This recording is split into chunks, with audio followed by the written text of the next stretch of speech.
오늘은 대림절 네 번째 주일입니다. 그리고 4일 후인 목요일에는 성탄절이죠. 그동안 우리는 성탄절을 기다리는 대림절을 통해서 세 번의 시간 동안 아기 예수님을 만났던 사람들을 살펴보았습니다. 혹시 기억나시나요? 네, 첫 번째는 누구였을까요? 네, 그 당시 사람들에게 천대받고 차별받던 들에서 양을 치던 목자들이었죠. 그들에게 아기 예수님의 탄생 소식이 전해집니다. 목자들에게 임한 아기 예수님의 탄생 소식은 우리에게 하나님의 구원은 그 누구도 차별하거나 구별하지 않음을 알게 하셨습니다. 하나님의 구원은 내가 지금 어떤 모습이든지 모든 사람을 위한 것임을 깨닫게 하신 거죠. 두 번째, 기억나시나요? 예수님의 어머니 마리아였죠. 목자들에게 오신 아기 예수님이 차별 없는 구원을 보여주셨다면 마리아에게 오신 예수님은 두려움과 떨림, 때로는 울음으로 오셨습니다. 아직 혼이 나지 않은 몸으로 성령으로 잉태하여 아기를 갖는다는 것, 그 당시 마리아에게는 앞으로 헤쳐나갈 많은 사람들의 비난과 손가락질이 기다리고 있음을 의미했기 때문이죠. 그런데 마리아는 그러한 인간적 두려움과 떨림보다 내 삶에 임하신 하나님의 말씀을 먼저 둡니다. 그래서 마리아는 인간적 두려움을 이겨내고 하나님의 말씀을 내 삶을 통해 이루어지게 만드는 거죠. 세 번째, 우리 지난주에 살펴봤죠? 혹시 기억나시나요? 예수님의 육신의 아버지였던 요셉이었습니다. 우리가 지난주에 살펴본 대로 요셉은 성경 말씀대로 의로운 사람이었죠. 자신과 혼인하기 전에 임신해버린 마리아를 그래서 어떻게든 이해하려고 노력합니다. 천사 가브리엘이 찾아와서 아내 마리아의 임신은 성령으로 말미암은 것이고 그 모든 모습은 메시아에 대한 예언과 성경 말씀의 성취다라고 이야기하죠. 지난주에 우리가 살펴본 것과 같이 요셉은 이 모든 이야기를 무시할 수도 있었습니다. 내가 꿈결에 잘못 들었다고 그렇게 생각하며 원래 계획대로 마리아를 마리아의 집으로 돌려보낼 수도 있었어요. 그러나 요셉은 자신에게 임한 이 하나님의 말씀, 천사가 전하는 이 하나님의 말씀을 하나님의 말씀으로 받습니다. 진짜 이 세상의 주권자 되시는 하나님의 말씀으로 이해한 거예요. 그래서 그 요셉의 하나님 믿는 자다운 모습을 통해서 마리아와 아기 예수님을 모두 무사할 수 있었죠. 오늘은 그 네 번째 시간으로 우리를 위해 오신 아기 예수님을 살펴보고자 합니다. 소망하기는 아기 예수님이 나를 위해 오셨음을 알아갈 수 있는 대림절 네 번째 주일 예배 말씀의 시간 될 수 있기를 간절히 축원합니다. 오늘 본문이었죠. 우리 미가서 5장 2절 말씀 다시 한번 읽어볼까요? 미가서 5장 2절 말씀. 한 절이니까 우리 한 목소리로 읽도록 하겠습니다. 베들레헴 에브라다야, 너는 유다 족속 중에 작을지라도 이스라엘을 다스릴 자가 내게로 나올 것이라. 그의 근본은 상고에 영원에 있느니라. 아멘. 오늘 본문 말씀을 살펴보면 미가서 5장 2절은 아기 예수님이 태어나시기 전에 700년 전에 기록된 말씀임을 알게 됩니다. 우리 지난주에 천사가 요셉에게 한 말 있잖아요. 기억나세요? 이사야서의 말씀. 이사야 7장 14절 말씀 보면은 처녀가 잉태하여 아기를 낳을 것이다 라는 이야기를 하잖아요. 그 말씀과 오늘 미가서의 말씀의 저작 시기가 거의 비슷합니다. 그러니까 지금으로 치면 2700년 전이고요. 예수님 때로 계산을 해도 700년 전의 말씀이 이 미가서의 말씀이 되는 거예요. 그런데 그 미가 선지자는 오늘 말씀을 통해서 아기 예수님이 태어날 곳이 어디라고 말할까요? 바로 베들레헴 에브라다라고 이야기합니다. 그러니까 베들레헴 에브라다가 무슨 뜻이냐? 에브라다가 베들레헴의 별칭이에요.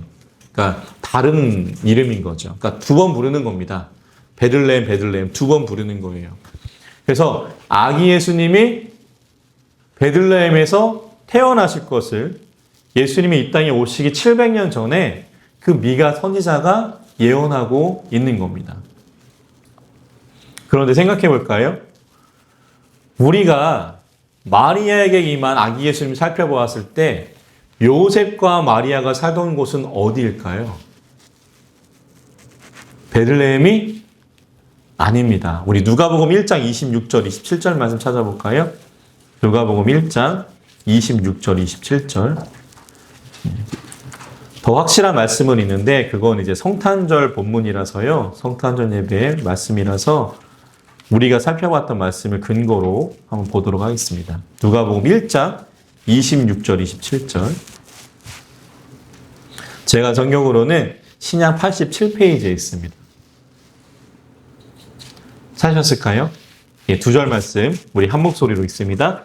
여섯째 달에 천사 가브리엘이 하나님의 보내심을 받아 갈릴리 나사렛이라는 동네에 가서 다윗의 자손 요셉에게 하는 사람과 약혼한 처녀에게 이르되 그 처녀의 이름은 마리아라. 아멘. 그러니까 지금 요셉과 마리아가 살던 곳은 어디예요? 나사렛? 갈릴리 나사렛이라는 동네였습니다. 베들레헴이 아니에요. 그러니까 아기 예수님이 태어나실 곳 평상시라면 어디였어요? 어디였어야 되는 거예요? 갈릴리 나사렛이겠죠.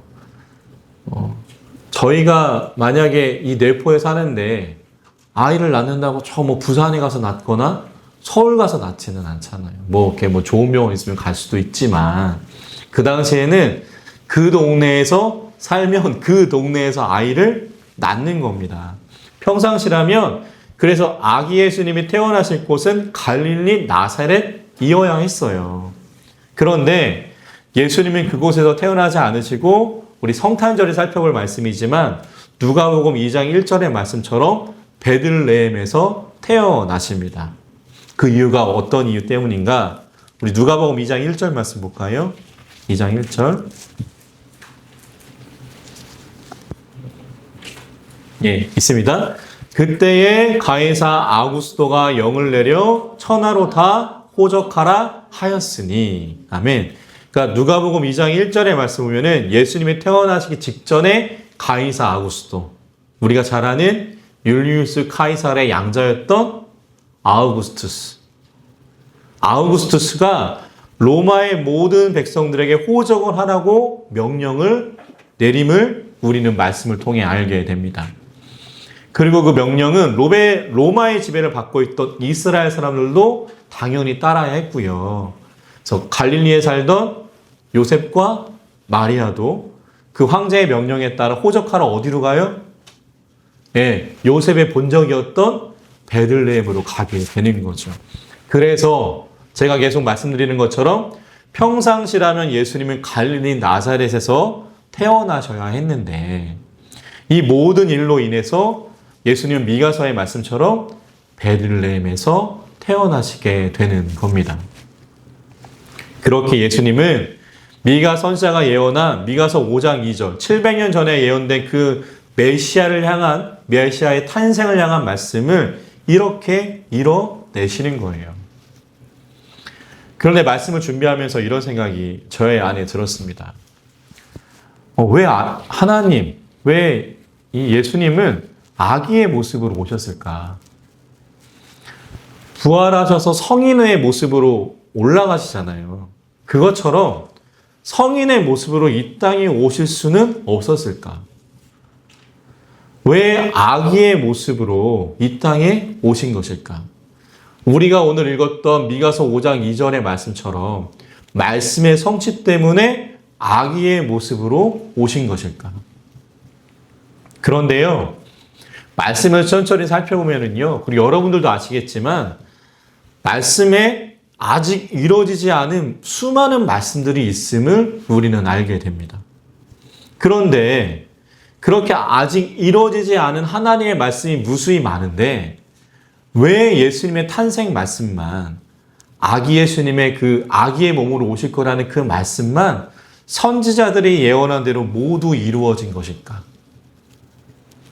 혹시 이런 생각 안 해보셨나요? 저만 했나요? 네, 저만 하는 것 같은데. 말씀을 준비하면서 그런 생각을 해요. 하나님이라면 하실 수 있잖아요. 성인의 몸으로 오셔서 성인의 몸으로 공생에 3년 딱 사시고 3년 만에 다시 부활하셔서 올라가실 수 있는 일.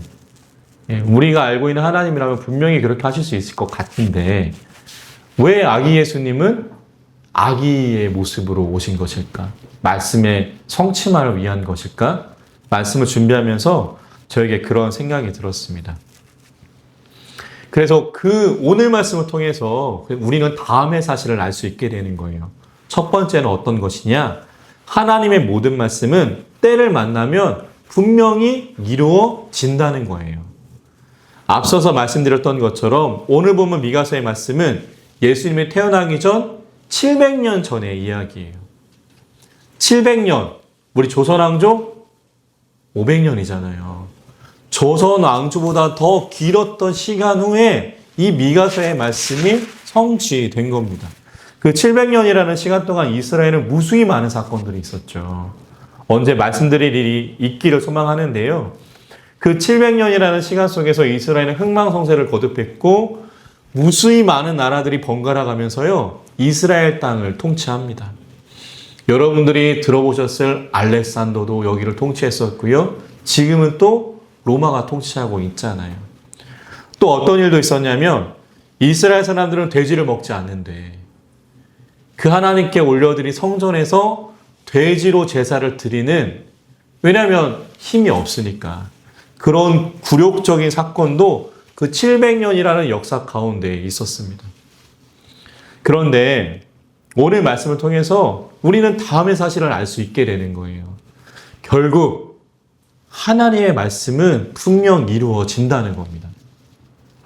비록 700년이라는 시간이 흘렀지만 우리가 지난주에 살펴본 이사야서의 말씀과 더불어 오늘 미가서의 말씀도 하나님의 때를 만나서 하나님의 방법으로 이루어진 거예요. 사랑하는 성도 여러분, 하나님의 말씀은 예수님이 이 땅에 오심을 예언한 말씀처럼 하나님의 때에 분명히 모두 이루어집니다. 아직 그때가 이르지 않았을 것뿐이에요. 700년의 시간이 흘러서 하나님의 때를 만나 아기 예수님이 이 땅에 오심을 통하여 그 메시아의 탄생에 대한 예언의 말씀들이 모두 이루어진 것처럼 하나님의 말씀은 하나님의 때를 만나면 단 하나도 땅에 떨어지지 않고 분명 이루어질 줄 믿습니다. 그 하나님의 말씀을 신뢰할 수 있는 여기 계신 귀한 성도님들과 제가 될 수 있기를 간절히 축원합니다. 저 여러분들에게 해주신 그 말씀도 마찬가지예요. 하나님이 우리 안에 주신 말씀들 있잖아요. 약속의 말씀들 있잖아요. 그 말씀들도 분명 하나님의 때를 만나면 오늘 예수님의 말씀의 성취처럼 분명히 이루어질 줄 믿습니다. 그 믿음을 하나님이 우리 모두에게 주실 수 있기를 주님의 이름으로 간절히 축원합니다. 오늘 말씀을 통해서 아까 제가 말씀드렸던 것처럼 우리는 예수님이 성인이 아니라 아기의 모습으로 오신 이유도 알게 됩니다. 예수님은 연약한 아기의 모습으로 오신 거예요. 왜 오셨을까요? 왜 오셨을까요? 성경학자들이 말하는 많은 이유가 있지만 제가 그분들의 이야기를 듣고 제가 말씀을 묵상하면서 제 안에 가지게 된 생각은요, 마음은요, 그 이유는 예수님이 인간의 모든 생애를 직접 경험하시기 위함입니다. 눈으로 보는 것과 몸으로 체험하는 건 다르죠. 군대를 가기 전과 군대를 다녀온 후가 다른 것처럼 결혼을 하기 전과 결혼을 한 후가 다른 것처럼 아무리 많이 들어도요. 실제로 그 일을 겪는 것과는 많은 격차가 존재합니다. 그래서 예수님이 이 땅에 성인의 모습으로 오시지 않고 아기의 모습으로 오신 이유는 인간의 모든 성장 과정을 거치시면서 인간의 모든 것에, 인간의 모든 삶과 생각에 더 많이 공감하시기 위해서, 더 많이 사랑하시기 위에서이지 않을까. 말씀을 준비하면서 그런 생각을 해봅니다. 제가 몇 번 말씀드린 영국의 그 작가 C.S. 루이스가 있죠. 예. 그가 쓴 책 중에 제가 말씀드린 적이 있는 것 같은데, 삼촌 악마가 조카 악마한테 인간을 어떻게 유혹해야 하는지를 알려주는 그 책이 있습니다. 물론 이제 우화죠. 우화예요. 그 책의 이름이 스크루테이프의 편지고 그 악마의 이름이 스크루테이프입니다. 그 책에서 주인공 악마가 예수님을 원수라고 부르거든요. 근데 원수인 예수님을 향해서 매우 부러워하는 것이 하나 있어요. 어떤 걸까요? 예수님이 이 땅에 인간의 몸으로 오신 일이에요. 악마는 인간의 몸으로 이 땅에 온 적이 없잖아요.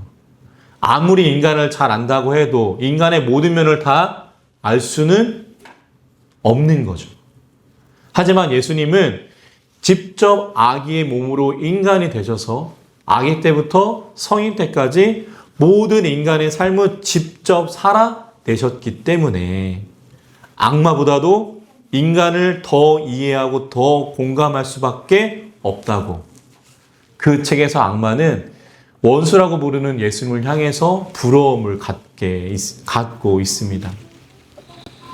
사랑하는 성도 여러분, 결국 예수님이 성인의 모습이 아니라 아기 모습으로 이 땅에 오시고 태어나신 이유는요, 우리를 더 많이 이해하시기 위함입니다.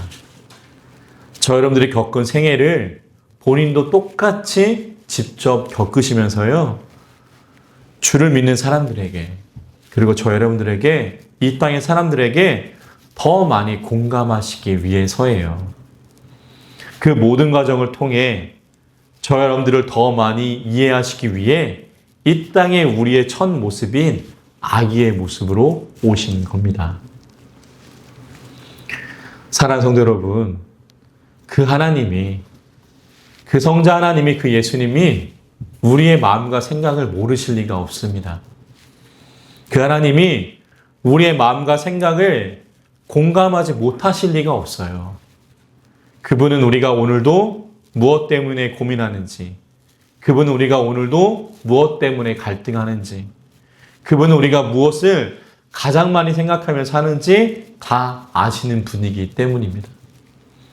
사랑하는 성도 여러분, 소망하기는요, 대림절을 맞이하여 그리고 성탄절을 준비하는 이 시간에 이 땅에 오신 아기 예수님이 그런 나를 위해 오셨음을 다시 한번 기억하시고 잊지 않으시는 저와 성도님들 되실 수 있기를, 대림절 4번째 주일 시간 될 수 있기를 주님의 이름으로 간절히 축원합니다. 오늘 말씀을 한번 정리해 볼까요? 오늘 말씀을 통해서 예수님이 구약의 말씀을 이루셨습니다. 사는 곳은 갈릴리였지만 그분은 베들레헴에 태어나심으로요, 구약에 예언된 미가서에 예언된 메시아의 탄생 말씀을 성취하셨습니다. 그분은 또한 아기의 모습으로 이 땅에 오셨어요. 그 이유는 저와 여러분들의 삶의 궤적을 같이 하시기 위함입니다. 아기 때부터 성인까지 우리가 겪었던 그 모든 과정을 그분도 겪으심으로 말미암아 우리를 더욱 공감하시며 우리를 더욱 사랑하시기 위해 그분은 그렇게 아기의 모습으로 이 땅에 오셨습니다. 그 아기 예수님을 같이 기다리는 남은 4일의 시간 되기를 소망합니다.